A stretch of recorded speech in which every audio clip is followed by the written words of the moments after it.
Just go solo. This is Solo Travel Talk. Your solo travel advisor is Astrid Clements. Solo travel has been evolving quickly in the last few years, even though your solo travel advisor, Astrid Clements, has been going solo for some time now. As more and more people are becoming aware of all the possibilities that await the solo traveler, some of that attention can make it appear that solo travel is merely having a moment, making it a fad instead of a true shift in how we experience the world. I'm producer Catherine O'Brien. On this 100th episode of Solo Travel Talk, Astrid is going to show how solo travel is where it's at, coming into its own. Catherine, before we get started into the topic of the show, I must say I really can't believe we have taped 100 episodes. I mean, it is a milestone. And when we started, I must admit, I didn't really get the value of podcasts. I know when I first talked to you, I said, well, we'll try it. We'll see how it goes. But the more we got into it, the more my audience has grown, and the popularity just of podcasting. I do understand it. I do understand the value of it.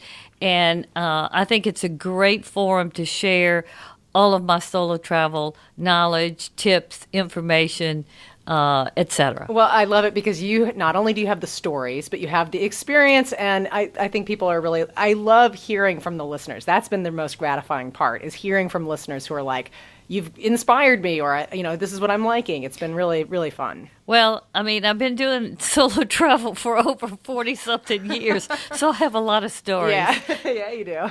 Well, we'll get into some of those. I'm sure they will make their presence known here on this show today. Well, I wanted to sort of open up our topic today by saying, you have a bit of a theory of the evolution of solo travel and how solo travel has come to this time and where it's at in our culture. So I was hoping you could kick us off by explaining how you think solo travel has progressed. Okay, well, as all new social trends, solo travel has evolved because social patterns have changed. More and more people value being independent, having their personal freedom, whether they're single or they have a significant other or they're married and have a family. So, we are seeing the breakdown of the traditional family, and that is underneath some of what's going on and some of the reasons why you see more people traveling solo. Now, also, more people are choosing to remain single, or they find themselves single several times during their life, whether it's through divorce or widowhood or something, or they just choose not to get married as early as they used to.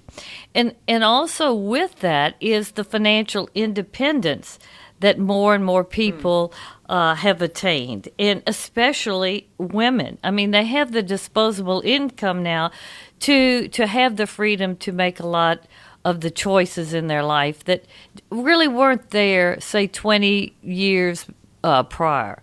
Also, people's values are changing, I think, in relation to material things.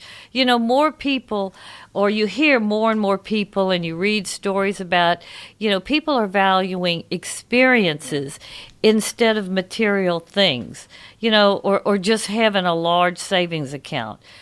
YOLO, I love that. You only live once philosophy. It's believed and valued by more and more people all over the world. And denying yourself a pleasurable experience just to achieve, say, some goal, like I said, a large bank account or whatever, is less and less valued versus the experience or the learning of something new, and especially by the young. They really get it. The older population is getting there, but the young, they really feel this way. Then we also have the effects of globalization, and it's really played into the solo travel phenomenon. People want to understand other cultures. They want to interact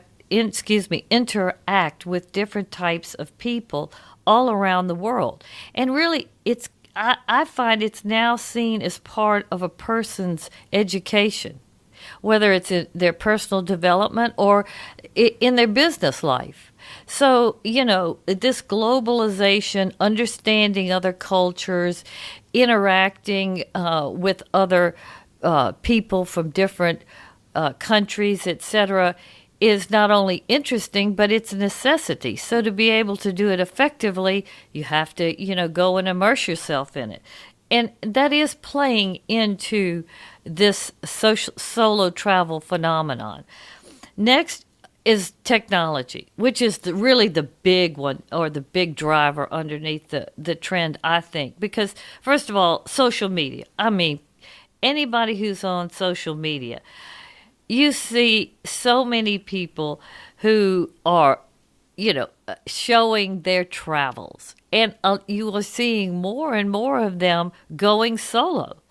And so, when you are exposed to this on social media, you begin to think, especially if you haven't done that, well, maybe I would like to do that one day. So that is having an effect, as well as, you can get any kind of information off the internet. So the wealth of information now that is readily available to people who want to travel solo, I mean, it's easy. I mean, you have really everything you need off the internet. So, and that wasn't the case, 20 years ago for sure. And now, especially, most everyone has a smartphone. So people, they feel more safe because they're more connected wherever they are, anywhere in the world. Another technology feature are the apps, and more people are really using apps, understanding the utility and how valuable they can be. And you'll see more are dedicated to travel, and now specifically solo travel, which helps so much with reducing the stress and just making a trip more fun in real time. So tech really has had a tremendous influence on the solo travel phenomenon. And personally, when I first started traveling solo in the late 1960s, there were very few solo travelers. I mean, the only ones were the college gap year, the summer trek through Europe students, which I was one in the late 1960s. But it's really mostly adults were traveling with a companion or a group. And if you saw somebody that was a solo besides the students, it was a businessman, period. That was it. Then it started to kind of really change about 20 years ago. And I started noticing more and more people, especially women, going through the airports alone. And there were more people who were dining alone solo in the airport. So that's kind of when I really started to notice it. But most of them were traveling for business, for the most part.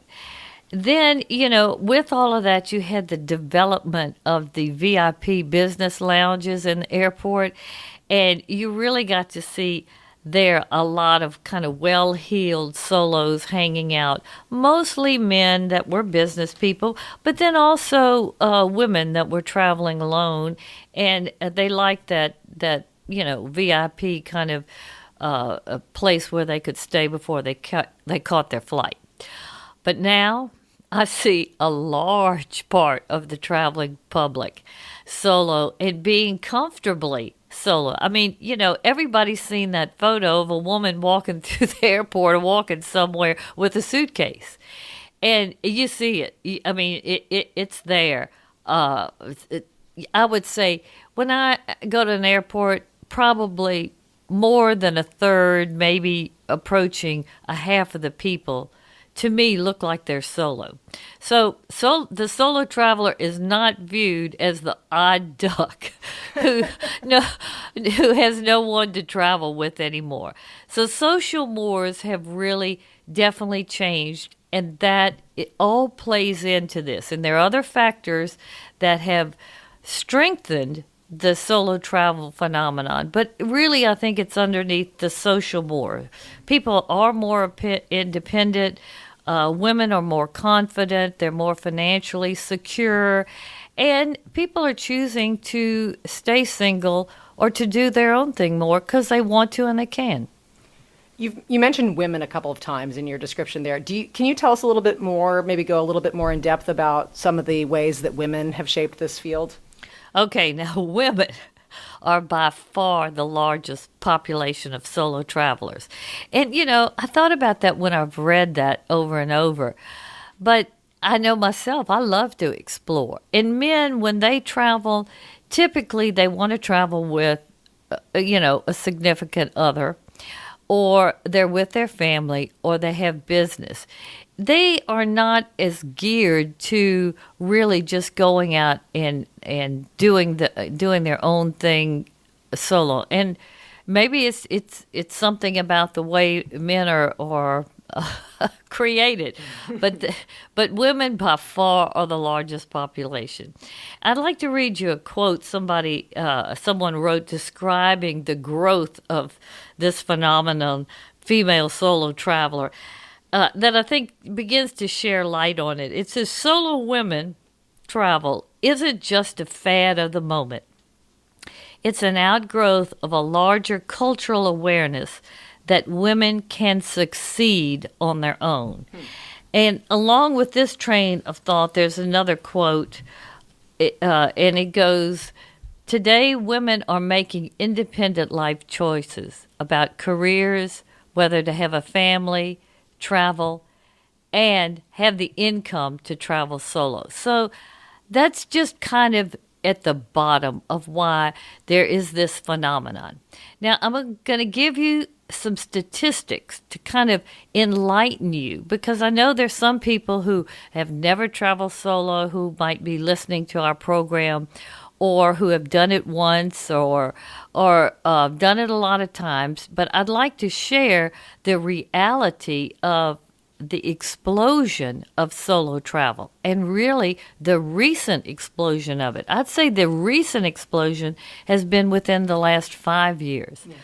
But, okay, so some of the statistics go, solo female searches on the internet were up 52% between 2016 and 2017. And between 2017 and 2018, up 143%. I mean, that's almost a triple increase. Wow. That's amazing.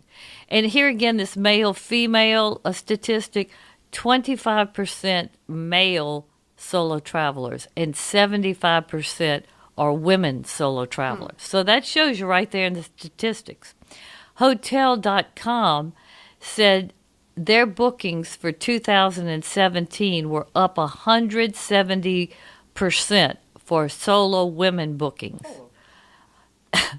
Then I know this is really strong. I mean, I knew it was happening, but these numbers are bigger than I was expecting. Solo women travelers prefer international travel by 53% versus domestic travel. So that's telling you the women want to see the world. Yeah. They want to interact with different cultures. They want to meet new people. They want to learn, and they want to be enriched. And we'll talk about that a little bit more later in the show. Then there's a wonderful newsletter called Solo Traveler Newsletter, and it's strictly focused for women solo travelers. But its subscribers, it started out in 2018, had 35,000, and it's up to 46,000 subscribers at this time, which was from the beginning of 2017. It's been up 25,500 subscribers to this newsletter. So that's an 80% rise in subscriptions in 2 years. Now that is phenomenal. Okay, 85% of the solo female travelers have college degrees or post-college degrees. So most of the solo travelers that are women are highly educated, okay? Now, 54% of the women solo travelers like to do some type of group tours. Maybe not all the time, but they like it. And this is up 34% since 2017. But 45% of the women solo travelers like their total freedom. They want to be out there and do their own thing and not really be a part of the group.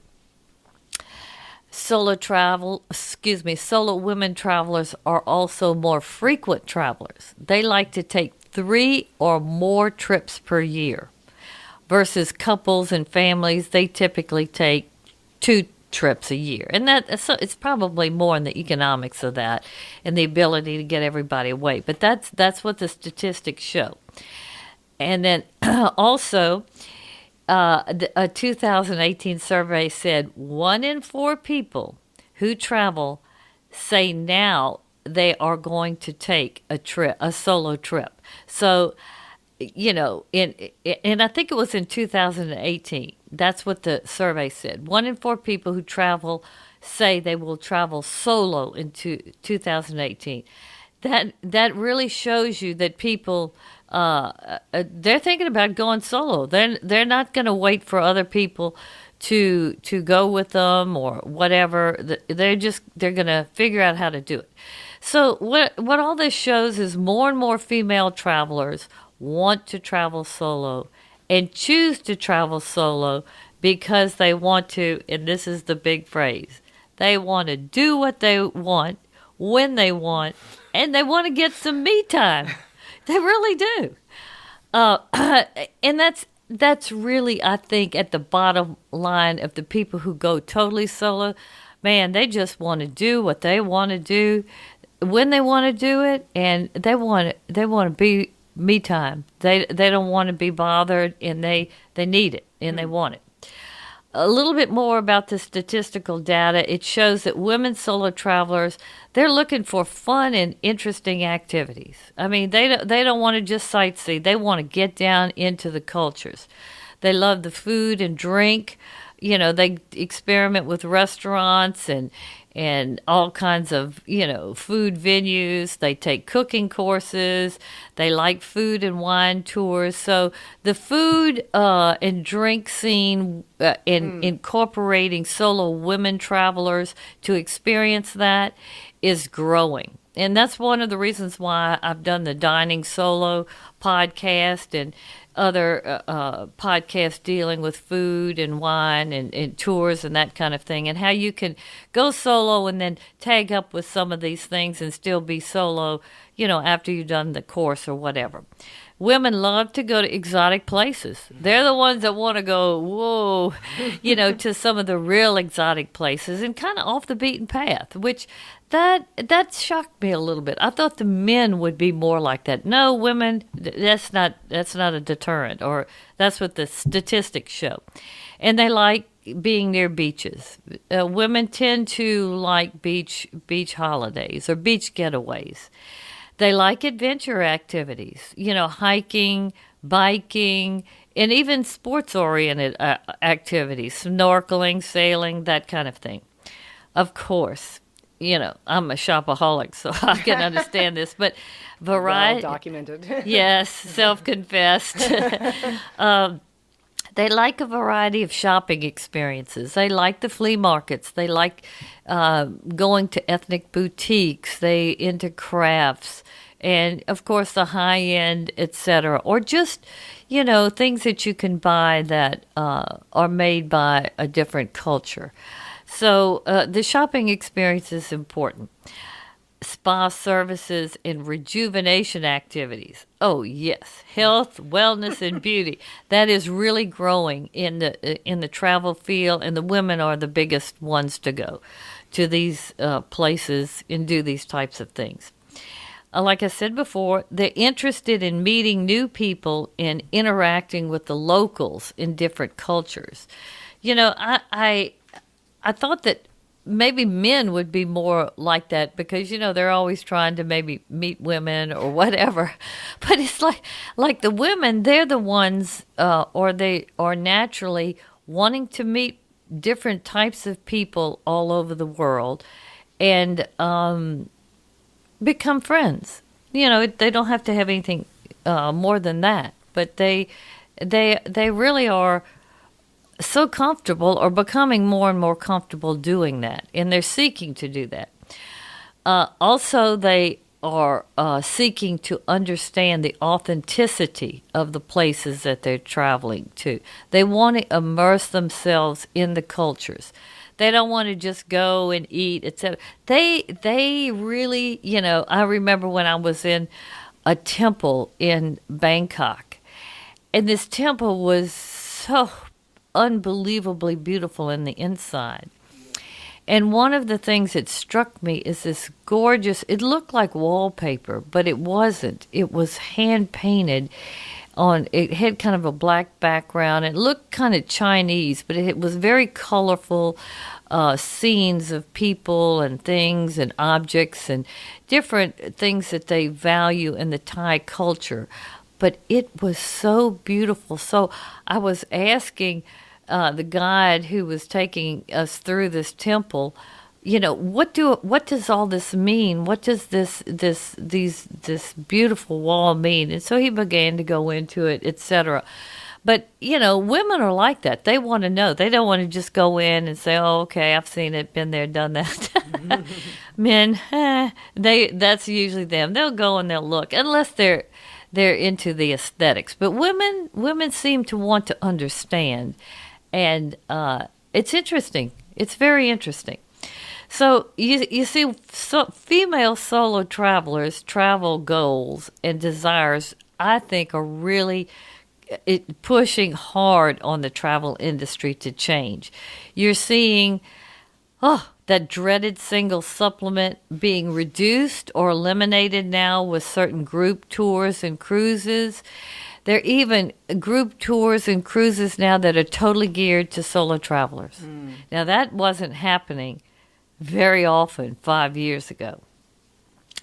And then there are more groups that are welcoming solos. It might not be a total solo traveler group, but, you can be a part of another group, but you're allowed to do it and you're not penalized a cost, or the cost will be reduced, or in some kind of way they'll work it in. I remember when I took a river cruise down the Nile, I was the only solo on the cruise. There really weren't that many couples on the cruise because at that time, Egypt, more people were very concerned about safety, and the time of year I went, it wasn't a heavy travel season, so... But, oh, my gosh, that Uniworld treated me like, I probably got treated better than if I would have had my husband with me. And so what I'm trying to say, the travel industry is being very sensitive now to the solo traveler needs, much more so than before. Also, in some of the cruise ships now, you have specific cabins that are reserved for solo travelers and geared to solo travelers. Hotels, some of them have floors that are only for female guests, and some of the rooms actually in certain hotels are the interiors are furnished with very interesting magazines and lots of little extras that females like. Feminine touches kind of thing. Oh, yeah. So bottom line is really the female solo travel phenomena is changing the travel industry. And it's indicating that solo travel is, to me, not a fad, but is considered fab or fabulous. Yeah. Can we talk a moment about one of the things you did a good job of setting up, that there's some technological changes that are influencing solo travel, and this sort of personal enrichment drive that people seem to have. And I know you wanted to talk a little bit more about that. What is happening with people and our culture that they are wanting more of that personal enrichment? Okay, well, I'm going to go into the technology first because a lot of that is just kind of self-explanatory, but it is really the biggest driver underneath the explosion of solo travel. Do you think most people think of that, or do they just sort of take it for granted that the technology has just, that has changed so much? I think they take it for granted. They don't realize what kind of influence it has on just opening everything up, just everything up. Single-handedly, this is the biggest propellant of the trend that's making solo travel possible for people, that they really decide, I can take the plunge. Because before they wouldn't have been exposed to all the photographs and the videos and the information that's readily there. They couldn't book the hotels as easy. They couldn't do their own flights. They couldn't do their own searches, their own, build their own itineraries, all that kind of stuff. And when you can do that and you think about it and you visualize it, you are over the hump of being, I need to go with somebody else. You begin to think, okay, I can do this. It's just like going to the store. I mean, after you've done it once, you know how to get there, and do it the second time. It's just second nature to you. But, the first part of social media I touched on, it's, definitely technology is definitely the social media. I mean, you see all these people with their travel stories and, their ideas and what's trending now in travel. Facebook, Instagram, Pinterest, huge influence. And there's a lot of solo travelers now that really are promoting, if they have a website or a blog or whatever, they're using social media to get out their experiences and their tips, etc. So that's a really big deal, because it's inspiring other people to think, I can do this. Like I said, I can go solo. And of course, all the selfies around the world. I mean, I had to say that because the selfie phenomenon maybe isn't quite as strong as it was when Ellen DeGeneres had that big selfie with all her crew or friends, and everybody started doing selfies. But, when people see that, they really do think, well, if she can do it, I can do it. Also, the beautiful photos of so many places around the world. I mean, I've been looking at a lot of the photos on the Northern Lights, and I keep thinking, it's something I've never seen. Oh, I've got to do this before I leave this world. It's just so ethereal looking. It's a different feel and everything of Earth. So photos really have, National Geographic kind of started it all with their philosophy and their magazines and their focus on different cultures and the beauty of the world and valuing the environment and experiencing all of that. But now, I mean, it's ready, available on your phone, your computer, your iPad. So it is changing people's ideas about travel, and specifically solo travel. Okay, like I said, wealth of information on the internet. You have so many more now blogs and websites, videos, and podcasts focusing on solo travel. I mean, you got all kinds of people talking about their tips, their ideas, and even solo travel services. And I have to mention two websites that I think are very good. One is solotravelworld.com. I forgot the lady's name who started it, but it's been around a while. And she does publish that wonderful newsletter I shared earlier in the show. But she's great for a lot of ideas. And then I have to plug my own website, Astrid, Solo Travel Advisor, which is astridtravel.com. My site is geared to affordable luxury ideas, products, and services for the solo traveler. So there are more and more websites, blogs, etc., that are strictly focused on solo travel.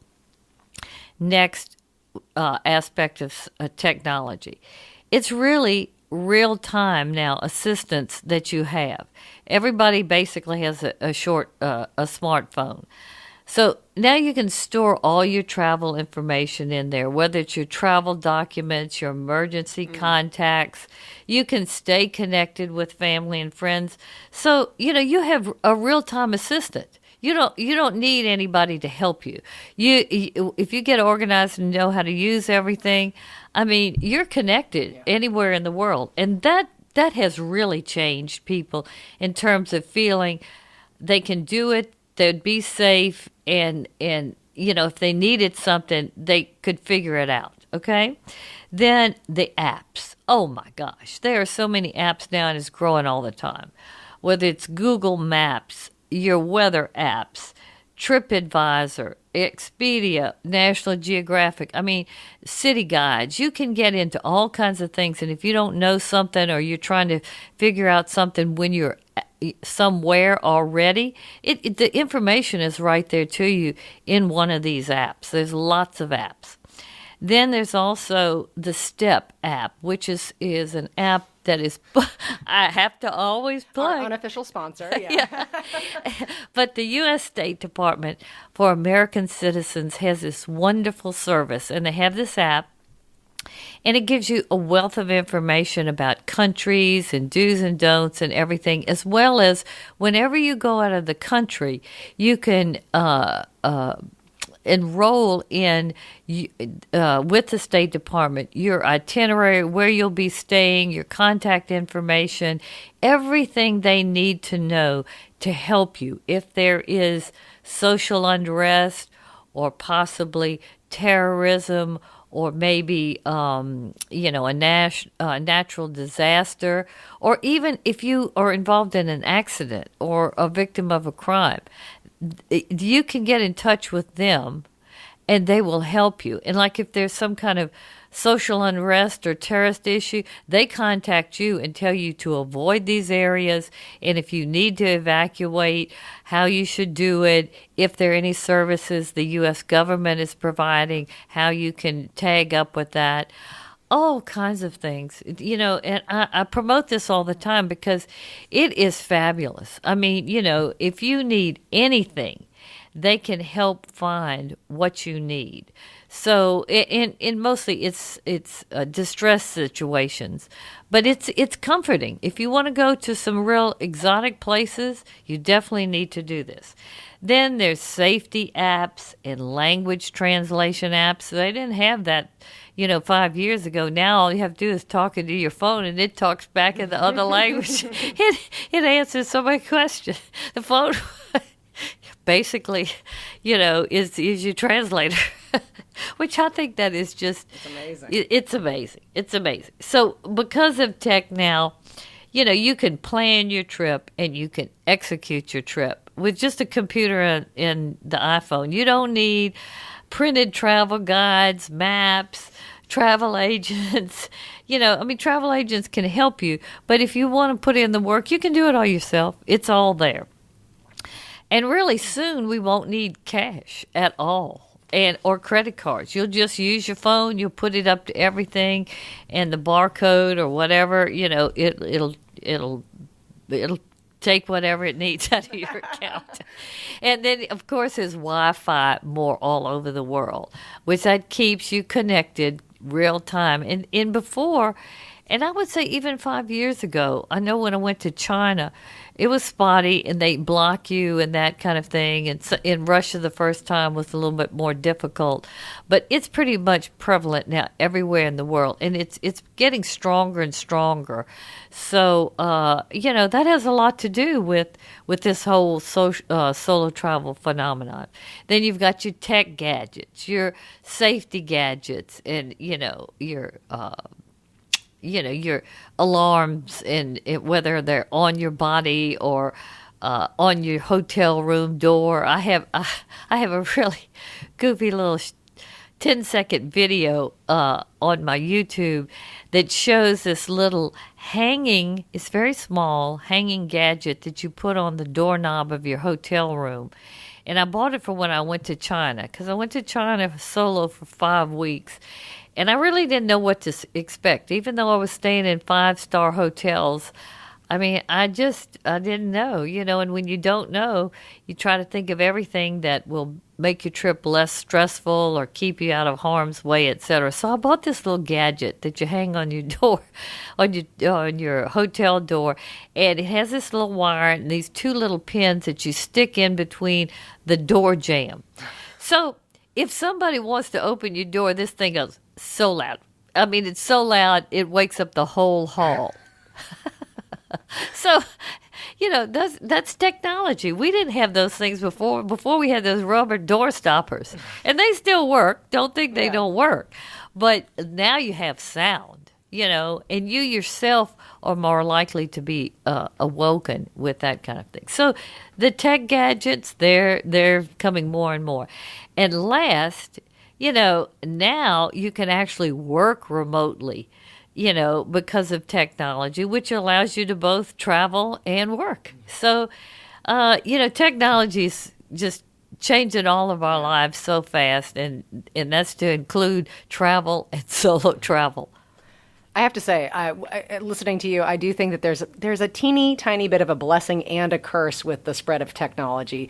That now, when you travel, you can get your email, you can get your workload, you can do all those things. So there is like a little bit of an edge to that as well. Right. Well, basically, you're going to have to control your time and when you want to talk or when you don't want to.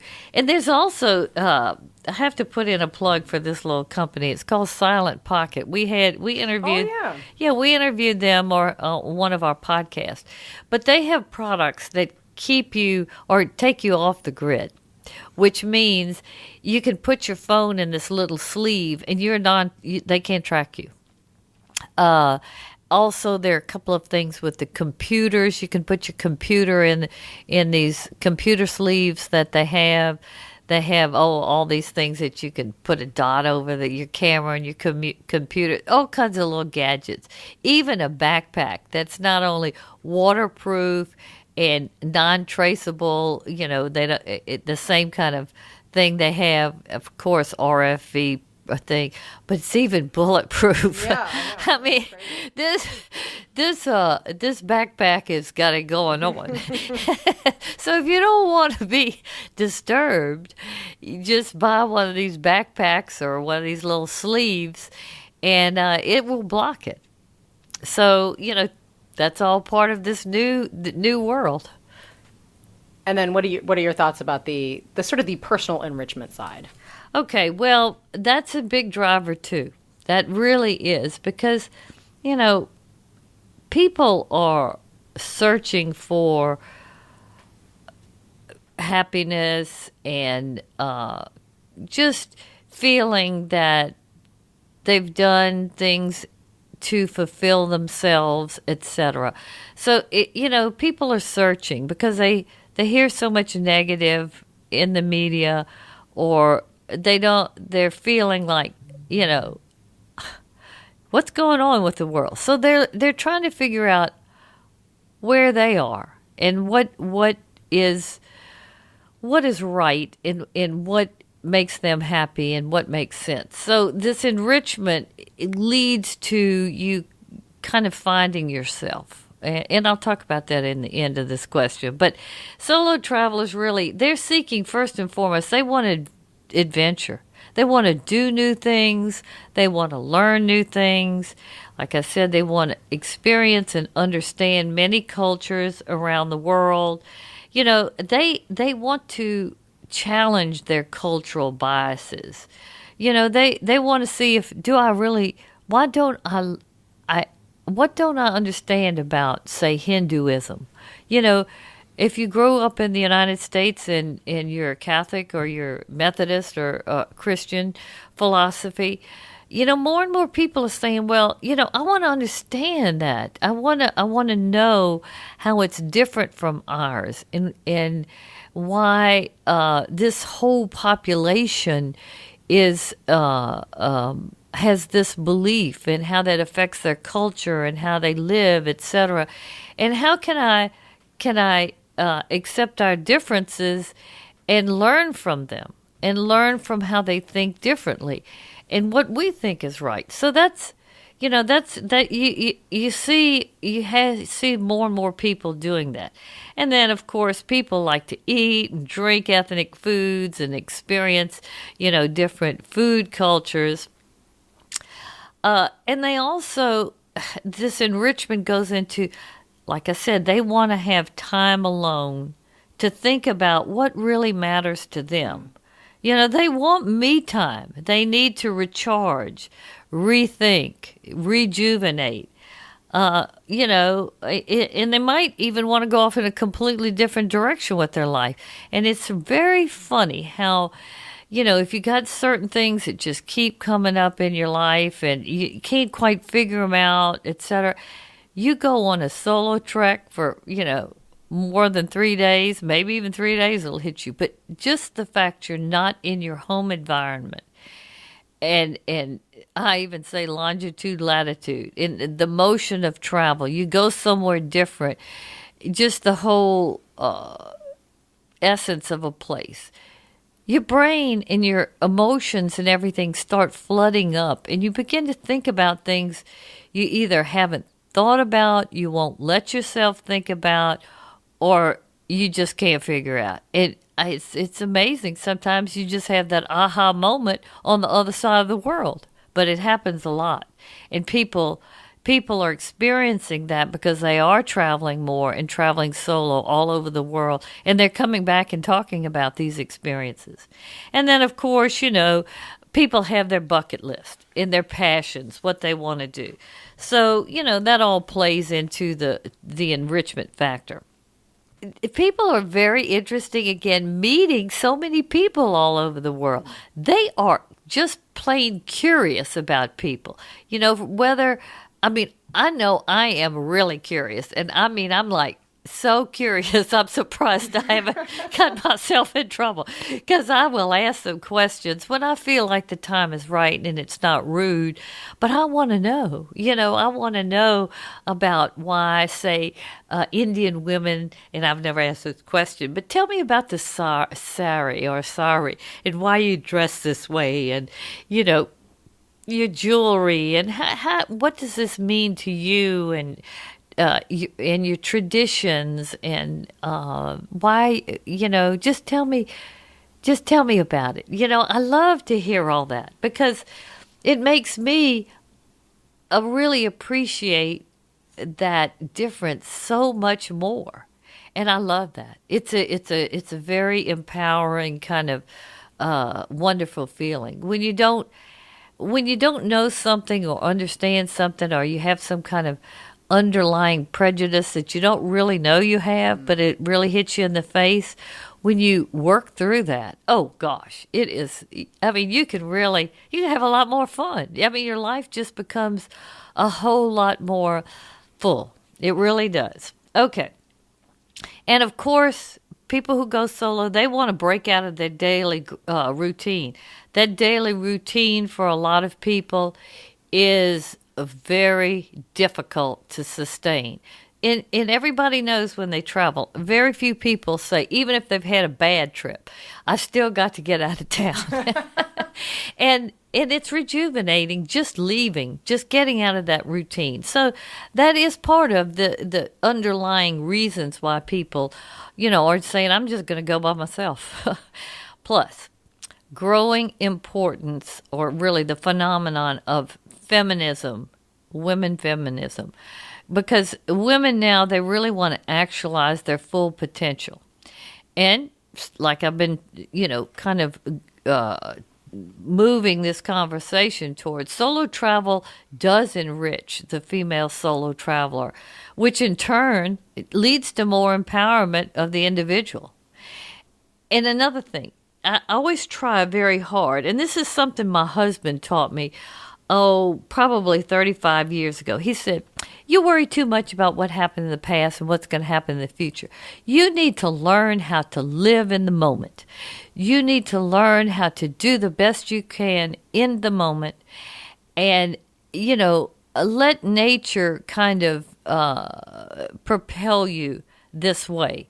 You might have to, deal with problems you think are going to come down the line or whatever. But the bottom line is, if you have this philosophy in your daily life, like make every day your last, and then I can tell you, when you start doing that around the world and you kind of get fully engaged in a place, this results in a lot of self-enrichment and empowerment. It really, really does. You come back home and you think, God, I'm a changed person. Well, I can't say you're a changed person, but you're an evolved person. And that really is underneath, because people are experiencing that and they're loving it. So technology and enrichment, basically two key reasons behind this big solo travel phenomenon. You can do it, and it's worth it. Anything that gains in popularity faces additional scrutiny and sometimes even a backlash, and solo travel seems to be getting some of this treatment. What do you say to comments that solo travel is just another fad? Well, in keeping with the holiday spirit, since this podcast will be first aired in December, I say bah humbug to the critics and the doubters. And really, when I first started the podcast and my website, I got some comments like that. And, my reaction always is, solo travel isn't for everyone. But it is a growing trend that more and more people are choosing. This is how I respond to it. And then I begin to encourage the doubters. Just read a little bit about solo travel or look at some of the people who are posting photos to learn more about why people do it. Don't just, you can watch me and listen to me, but see why other people are doing it. And if you find yourself starting to dream about going somewhere completely solo, then kind of allow yourself to begin to bridge that gap and to think differently on how and why you would want to experience from from your travel adventure. So what I'm saying is, a lot of people go, God, I'd never do that. Or, Astrid, how do you sit there and go to eat by yourself? That sounds so depressing and all this kind of stuff. And so I try to ease them in like, it's not for everybody. But if you start learning about it and seeing how people are enjoying it and how things are changing now, and you're not so lonely anymore, or disconnected, or it's not as unsafe as it was before. And then you're thinking about, well, I'd like to do that. And then you kind of think, I kind of would love to do that by myself, because if I take my husband, he will not want to do the things I want to do.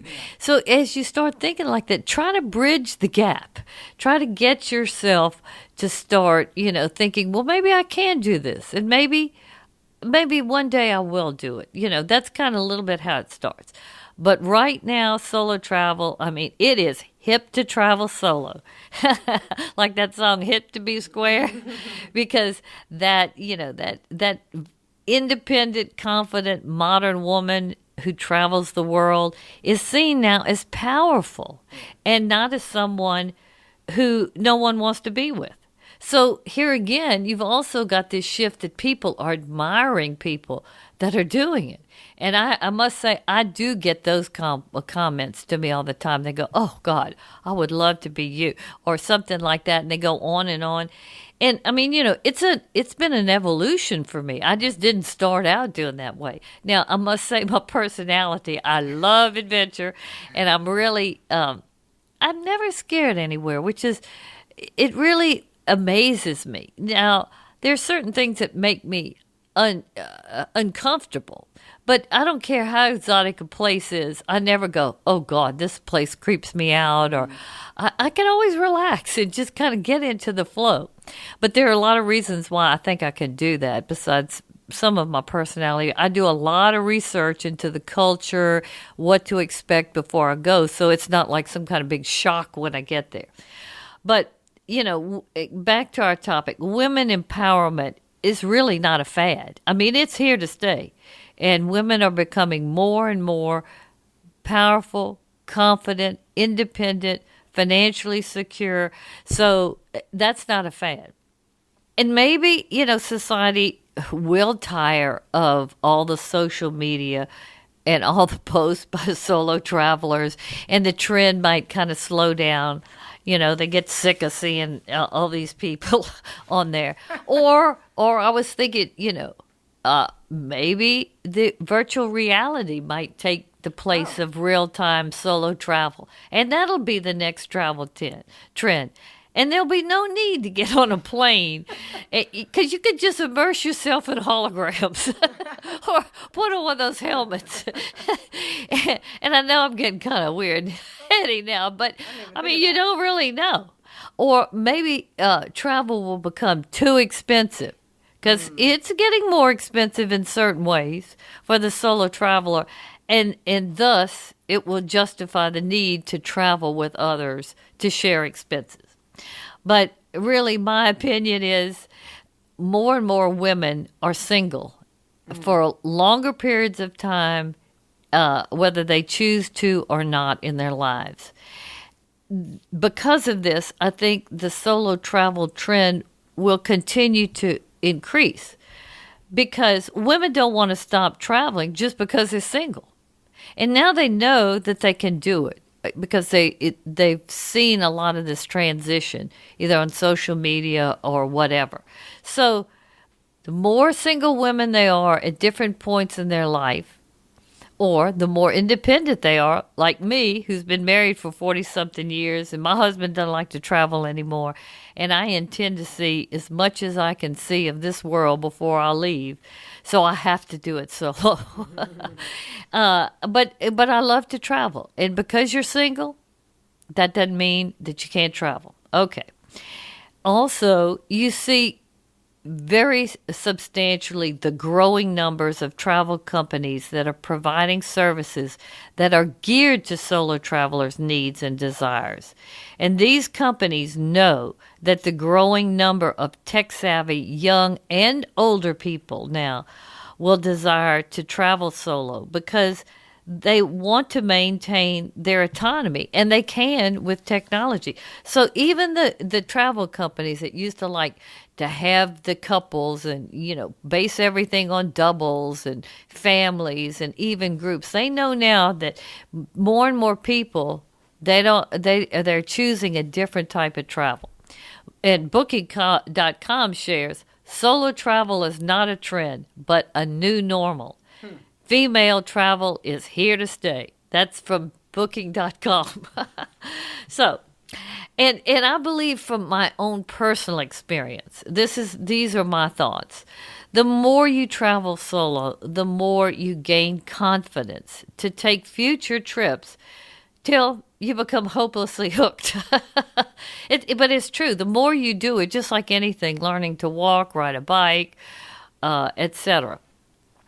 So once you master the ability to be what I call happy alone, which I think is greatly enhanced by the solo travel experience, the more you challenge yourself and have the ability to solve problems alone, and the more confident you'll become.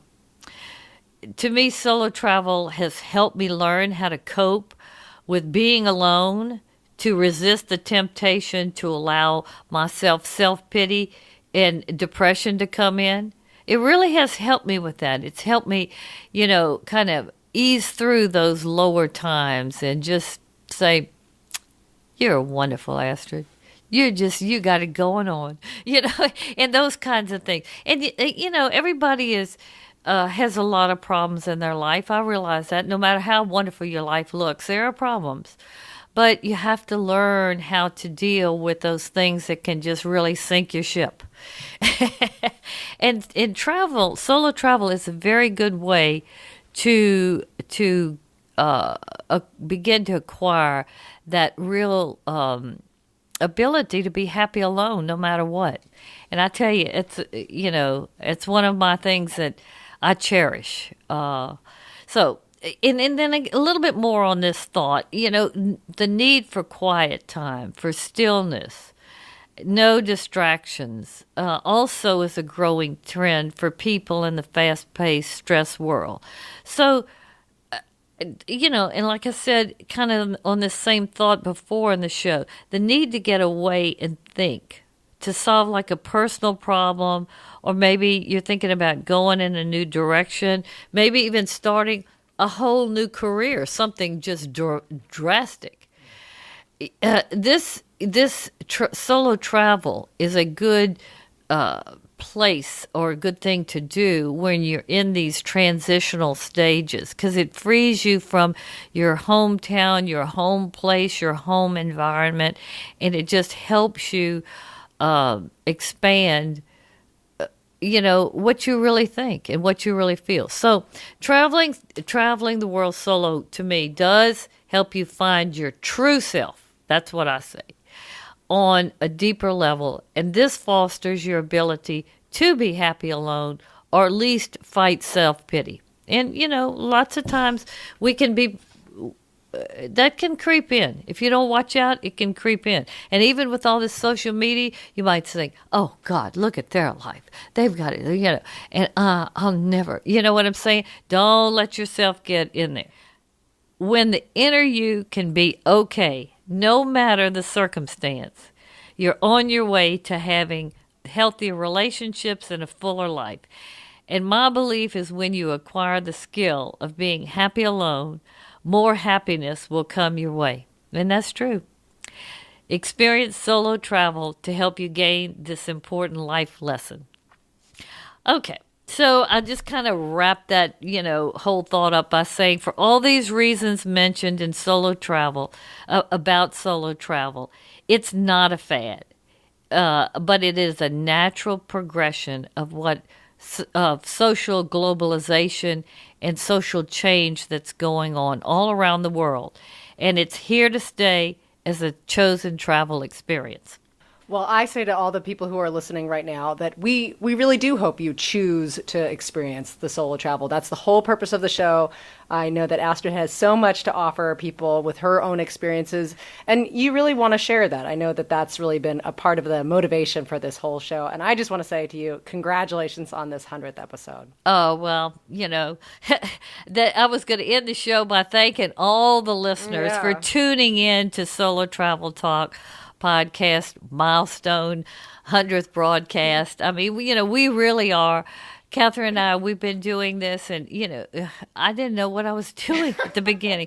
I still don't totally know what I'm doing, but I have such passion for this, and I love it. So, if you've enjoyed the show, or if you've been inspired, or if you've benefited just, from this time together with us, give us a like, or share the broadcast. Also, feel free to comment in the comment section below. We love to hear from our audience because we get great ideas for future podcast topics from these comments, and we've done it a lot. Yeah. And last, and most importantly, is subscribe to Travel Talk, because when you subscribe, our podcasts are broadcast to more listeners around the world so they can get all this, interesting or motivating information. So thank you for listening, and happy holidays.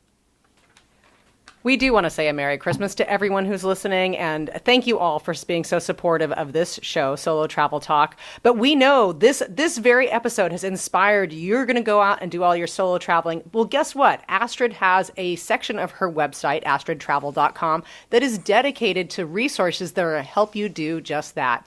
All you have to do is go to astridtravel.com/resources. She's got her very cool budget tool. She's got her packing list, and I know that there's some exciting things coming up on that page. Oh, yeah. 2019, I have so many things that I have planned.